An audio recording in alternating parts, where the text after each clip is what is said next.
Back in the bed molly panel video, I had mentioned that I got a pretty good idea of what the aftermarket can provide that is going to be cheaper than what I can provide you guys. Now that is absolutely true. There is no way that I can make these molly panels for the price that they're charging. The same can be said for ditch pod brackets, but I have an ace up my sleeve. While these manufacturers likely have the CAD files from GM, well, I've got those too. But what they don't have, or probably don't have, is the truck.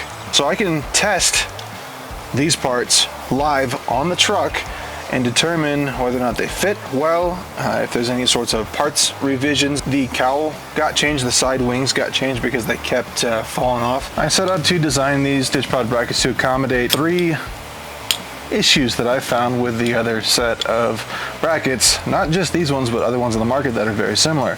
One being hood struts. Due to GM's design, these studs here are actually integral to the hood, and they just don't have enough thread here to mount multiple items.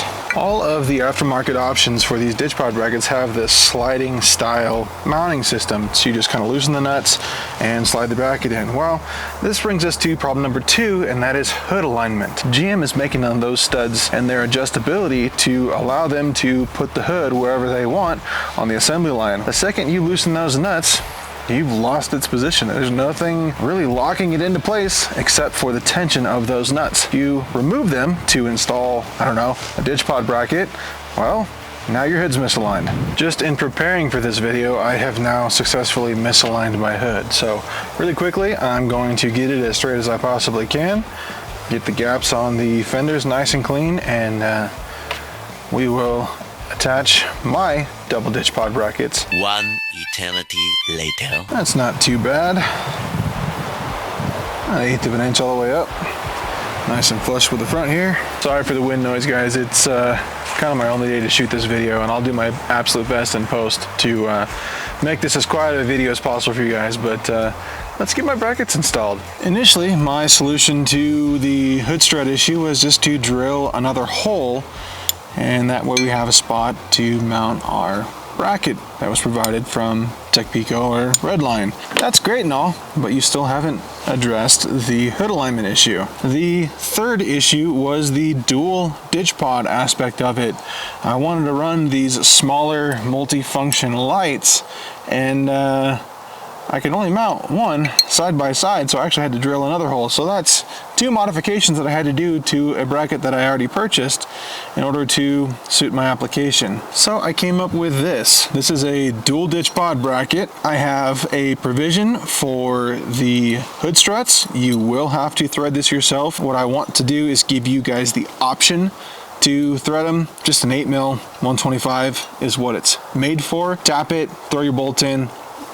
You've got the ability to mount up the hood struts. With the hood being retained with 4 bolts, if we can keep 3 of them installed at any given time, well, we have successfully retained our hood alignment. So that's why on my bracket, I have 1 hole that's captive and 1 hole that slides. And that's actually going to come in handy here in a second. Get this guy slid on here. Also, make sure this is touching the washer right here.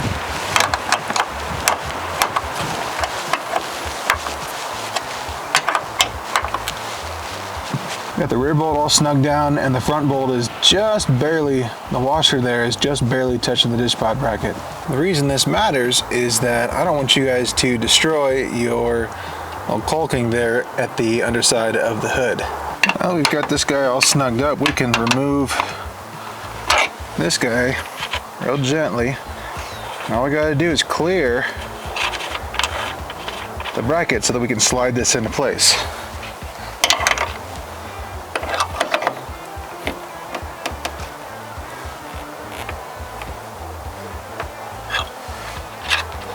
Let me just tighten it down. Because the rear edge of the hood on the Canyons and Colorados is different, you can actually slide that just ever so slightly to line up with the edge of your hood and then tighten that nut down. The angle that I've got it at right now is actually set up for the Colorados, so if we were to back that off just ever so slightly, this would line up with the Canyon hood super clean. Also, you guys will notice that the windshield wipers are up. One thing that I need to make sure of to clear was the windshield wipers.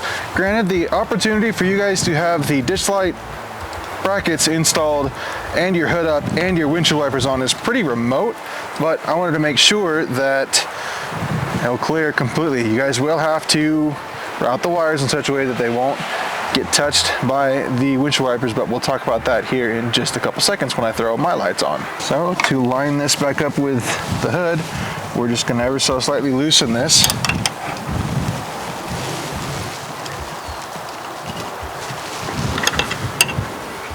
There we go. Now that is fully lined up. Let's close the hood and see if I've ruined the hood alignment. Alright, this is putting a lot of faith in what I've just done. Ready? Whew. Nice even reveal right there. Nice even reveal right there. We did not displace the hood alignment. Obviously, the other side has my ditch pod brackets already installed, so let's get the lights installed here and the hood shocks, and I'll show you guys real quick how that goes on. Yes, I knew my zoom lens was in here. I tapped a M8 by 125 thread hole here. And you can take your aftermarket head struts and mount them up in that little hole there. And that gives you right about the same exact height of the hood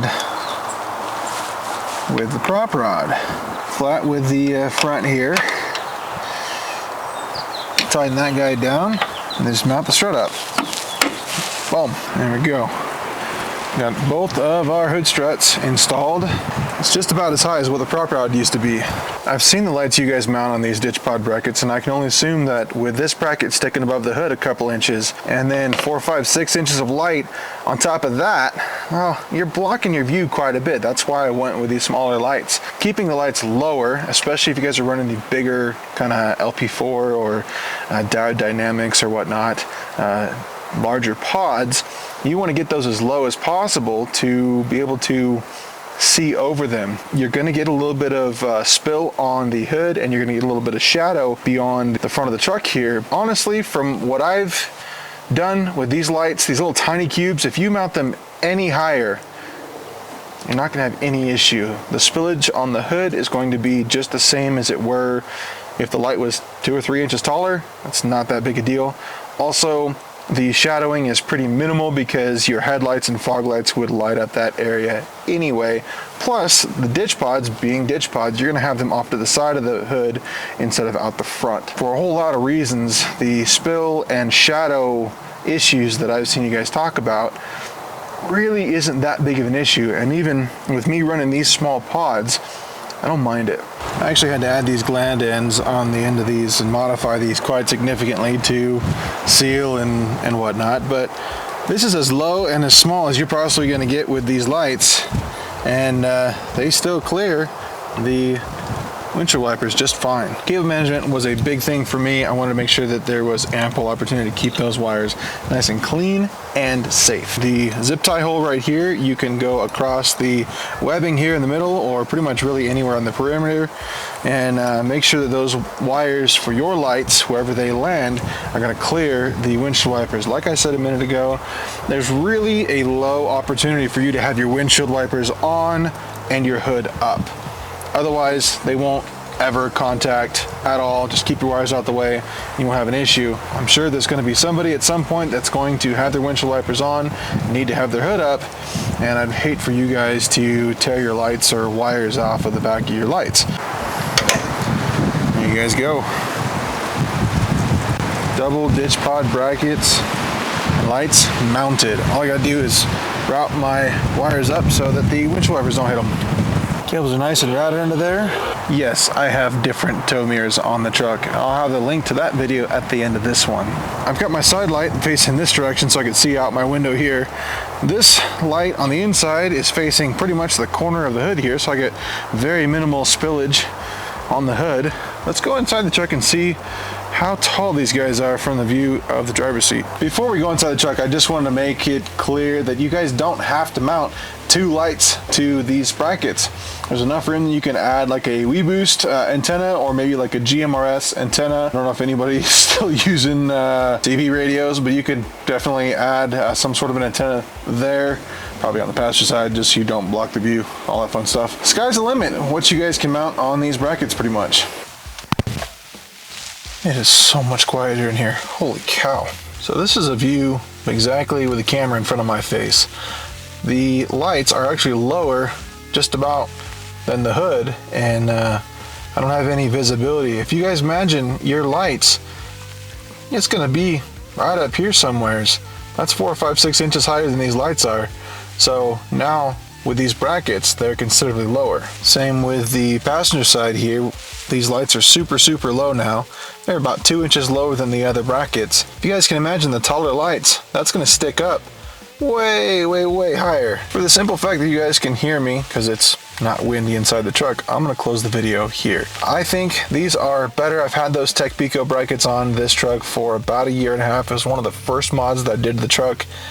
And ever since then, I've been drilling holes and tapping holes in them, and just weren't quite perfect for what I wanted, and that's why I designed these double Digipod brackets. So if you guys want a set, jump over to badlandindustries.com. I'd be more than happy to sell you a set of them.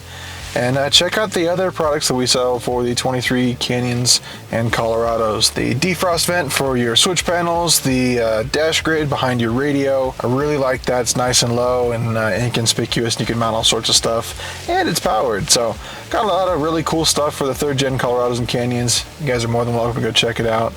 Appreciate you guys sticking around to the end of this video, and we'll see you on the next one.